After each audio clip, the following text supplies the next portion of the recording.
photo with a clear subject in Photoshop Elements. Let's use Quick Mode for this edit. Go to Select and click Subject. Wow, so easy. Let's make some quick touch-ups to the automatic selection. First, click the Quick Selection icon.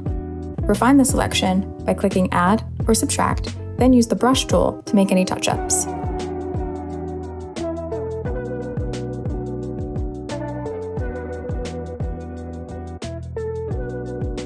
Perfect. To edit only the background, go to Select, then choose Inverse. Click the Adjustments icon to explore a panel of suggested edits. Let's make selections from color and balance to make the background a fun color.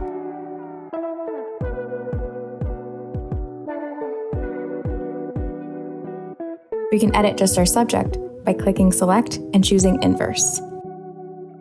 Let's adjust the lighting by making a selection from the midtones options. Looks great. Click View, then Before and After to take a quick look at our changes side by side. Awesome. Now it's so easy to make isolated edits.